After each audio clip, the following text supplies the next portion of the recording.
கோயில் குணம் கண்டதில்லை இப்படி ஒரு சாமி அப்படின்னு உலக நாடுகள் தலைவர் அனைவரும் சேர்ந்து ஒரு தலைவரை பார்த்து பாட வேண்டிய பாட்டு. அது எந்த தலைவர் யாருன்னு கேட்குறீங்களா? அது ஒரு பக்கம் இருக்கட்டும்.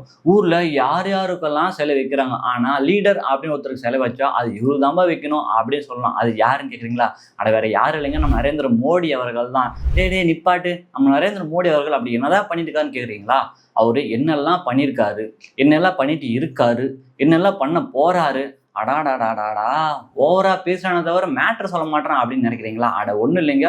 உலக நாடுகள் எல்லா தலைவரும் பார்த்தீங்கன்னா எல்லாம் போர் சண்டை போட்டு இருக்காங்க. அதாவது பார்த்தீங்கன்னா அமெரிக்கா, ரஷ்யா, உக்ரைன் இப்படின்னு எல்லாம் சண்டை போட்டுருக்கும் போது நம்ம என்ன பண்ணோம்? யாருக்கும் சப்போர்ட் பண்ணோம். நம்ம யாரும் சப்போர்ட் பண்ணுறோம்? யாருக்கும் சப்போர்ட் பண்ணல. யார் மாதிரி ரிப்போர்ட் பண்ணுறோம்? யாருமே ரிப்போர்ட் பண்ணல. நம்ம ஒரு நியூட்ரலாகவே இருக்கோம். அப்படின்னா நம்ம நரேந்திர மோடி அவர்கள் என்ன மேஜிக் பண்ணியிருக்காரு அப்படின்றதான் இந்த வீடியோவில் முழுசாக பார்க்க போகிறோம். நான் உங்கள் விஜே மனோஜ். வெல்கம் டு சுதேசி தமிழ்.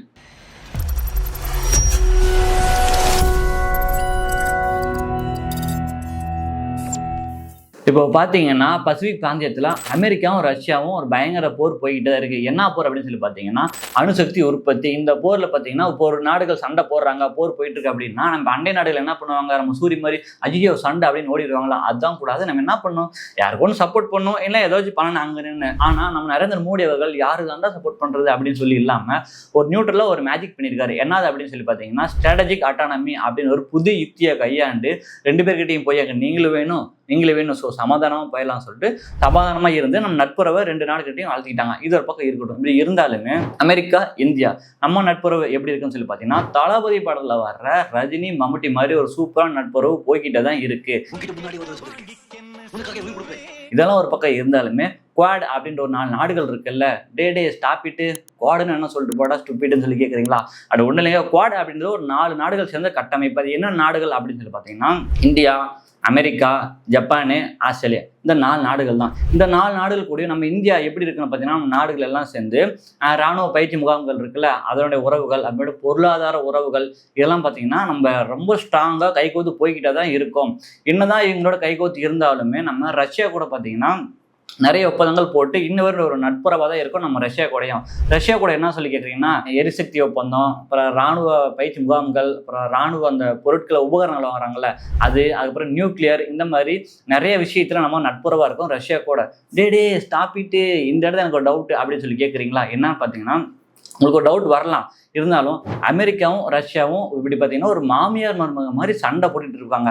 நம்ம போய் ரஷ்யா கூட தொடர்பு வச்சுக்கிட்டா அமெரிக்காக்காரர் சும்மா இருப்பாரா? என்ன பண்ணுவார்? மிஞ்சி போனால் போர் தொடுக்க மாட்டார். அவர் தெரிஞ்சதில் ஒன்றே தான். எனக்கு தெரிஞ்சு அமெரிக்காவிலேருந்து வீடியோ யாரை பார்த்தீங்கன்னா தப்பாக நினச்சிக்கோங்க. அவர் என்ன பண்ணுவாருன்னா டேக்ஸ் அதிகமாக ஏற்றுவார். எப்போ 50% டேக்ஸ், 60%, 70% டேக்ஸாக ஏற்றுவார். நீங்கள் என்ன தான் டேக்ஸ் ஏற்றினாலுமே நம்ம இந்தியா என்ன பண்ணியிருக்காரு? மோடி அவர்கள் என்ன பண்ணியிருக்காங்கன்னா ரஷ்யாட்டிருந்து எண்ணெய் வரவு வந்துக்கிட்டே இருக்கட்டும் சொல்லிட்டு வந்துக்கிட்டே இருக்கு கன்யூ பண்ணிட்டு தான் இருந்திருக்காங்க. அதை ஸ்டாப் பண்ணவே இல்லை.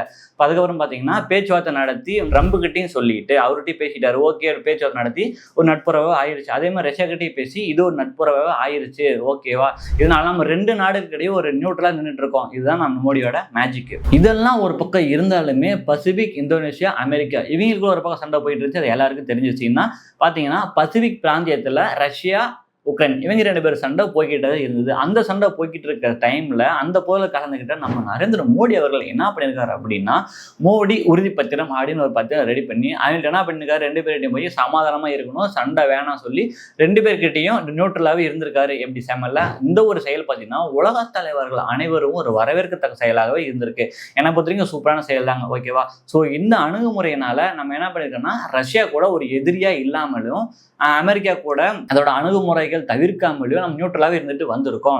இந்த மாதிரி ஒரு தலைவர்கள் எங்கேயா பார்த்துருக்கீங்களா? எப்படி செம்மல? சரி, ஓகே. மோடி அவர்கள் பண்ண இந்த ஒரு மேஜிக்கை பற்றி நீங்கள் என்ன நினைக்கிறீங்கன்னு கமெண்ட் பாக்ஸில் சொல்லுங்க. மறக்காம நம்ம சுதேசி தமிழ் சேனலை சப்ஸ்கிரைப் பண்ணிட்டு போங்க. மீண்டும் அடுத்த ஒரு வீடியோவில் சந்திப்போம். பாய்.